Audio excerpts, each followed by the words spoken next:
The African National Congress and the Democratic Alliance held talks in Johannesburg over the weekend in an effort to resolve a growing dispute over the national budget.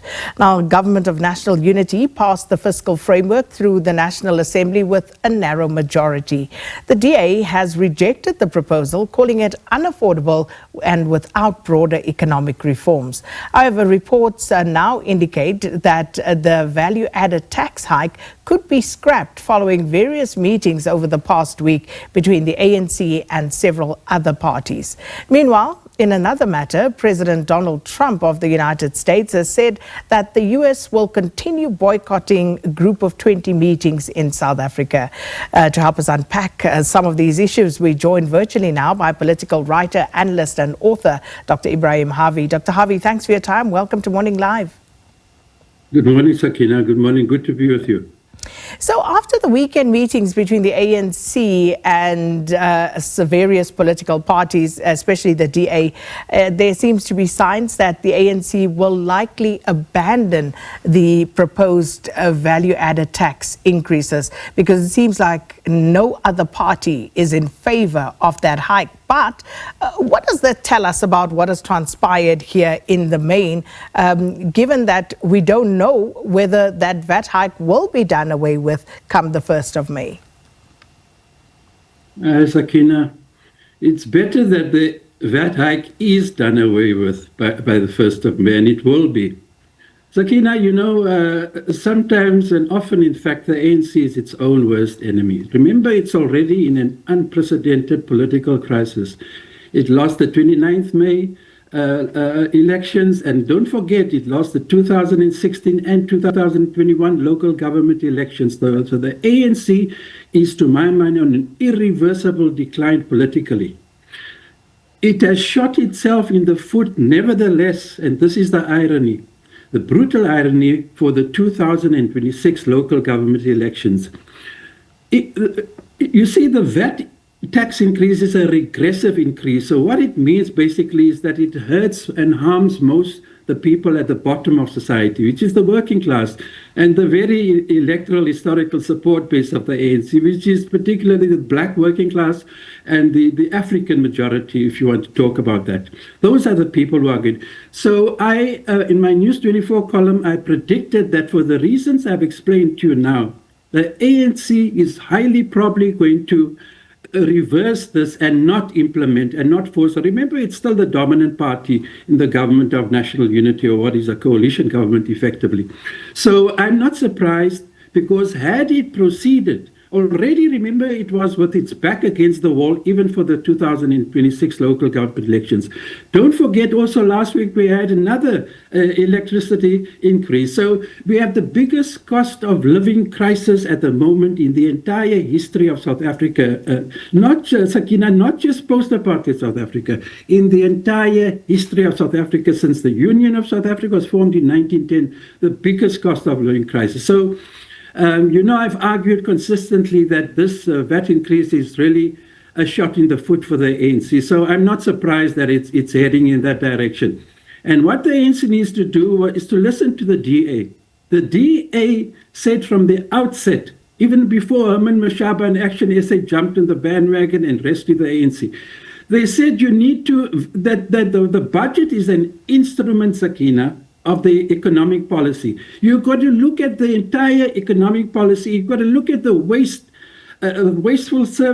expenditure of the ANC. You can look at the accumulated impact of corruption, state capture. That is why we're sitting with a fiscal crisis. The ANC looting the public purse is a lot to do with why we're sitting with this fiscal crisis in the first place. So the ANC, the DA was right, not just to reject the VAT thing, but to push them to revisit economic policy, because budgets are really an instrument of economic policy. And the ANC, you know, a conservative estimate, Sakina, is that 2 to 3 trillion rand has been stolen from the public purse by ANC so-called cadres, you know, over 10 to 15, 20 years.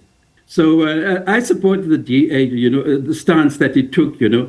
And one mustn't think that because the DA is predominantly white, or Zilla and the rest of it, that they don't know what they're talking about. They know what they're talking about. They've done their research, you know. So, Sakina, just to say to you, it deserves not to be on the agenda and to be scrapped entirely. And as the alternative to recover that monies, that they would have if they implemented the 0.5%, it's there. It's there if they can do proper, bookkeeping and really attend to the issues that has pushed us to be on this fiscal cliff and crisis. Then they'll find the money, Sakina, to get the funds that they would have secured if the VAT increase went ahead on the 1st of May. So, and this is the crux of the matter, Dr. Harvey. As we speak right now, that fiscal framework has been passed. Also, the money has not been found as yet. People are talking about where the money could possibly be found, but it hasn't yet been found. So Treasury is also under pressure to find that money.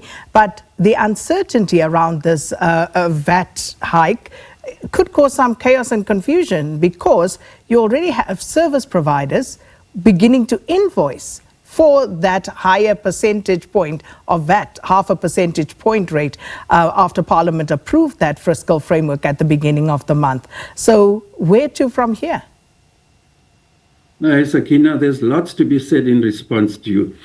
They have to find it. This is the thing, and they're going to find it. I can tell you now they're good, because there's no alternative. There's no alternative to finding those funds. And they are there, fruitless and wasteful expenditure. You see the high toll corruption has taken on the state, the SOEs. And for how long? For 2 decades, experts and analysts have showed why we don't need, Sakina, a provincial government layer. We don't need it. Local government and national government, you look at globally the situation, you don't have provincial government. A massive amount of money goes into provincial government. So besides that, there's lots of trimming that could be done. They should start with themselves, the executive, the access, the fat, the luxury, the salaries that they earn, very inflated. And especially if you look at the state capture and the crisis that the ANC led, it's still the dominant party now in the GNU. Sakina, to cut it in short, we in this fiscal crisis because of what the ANC has done to the state in South Africa. And therefore the ANC as the dominant party in this GNU is duty bound to go around with the finance minister to find the funds, to be able to dispense and do away with that, and then still retain some fiscal integrity that in the first place pushed it to this position of having to impose a VAT, but not thinking that their own supporters are going to suffer most. And the declining electoral support base, don't forget, is going to suffer most, and they would have suffered most, Sakina, in next year's local government elections. And it's up to the ANC now and the other parties, to the GNU, to find these funds. There's no alternative, Sakina. We're going to plunge into a deeper crisis, socioeconomic, fiscal, and so on, if the funds are not found by the 1st of May. So this also raised the question of the future of the government of national unity after the DA voted against that fiscal framework. But then it raises also again the question of the ideological differences of the partners within the GNU. So how do you see the future of the GNU playing out post this particular issue? Highly imperiled, Sakina. I've said in my News 24 column since the early days of the GNU that it is a bumpy road, a very slippery slope the GNU is on. And you've just hit it on the head. The reasons why I pointed out in that column was the irreconcilable political and ideological and programmatic differences between, forget about the other parties, even of the EFF and MK who are outside of the GNU, but just between the ANC and the DA. There are deep differences. You can see the Bella Act, you can see the NHI, you can see the expropriation thing, which has just been exploited really by Trump. Trump knows nothing about the history of South Africa. He's jumped on the bandwagon and probably influenced by the close relationship with Israel with the ICJ action that South Africa took last year. But I'll tell you something. if now you see this question about the longevity and the problems that the GNU faces is going to be deepened if they don't find the funds and if the VAT increase proceeds on the 1st of May.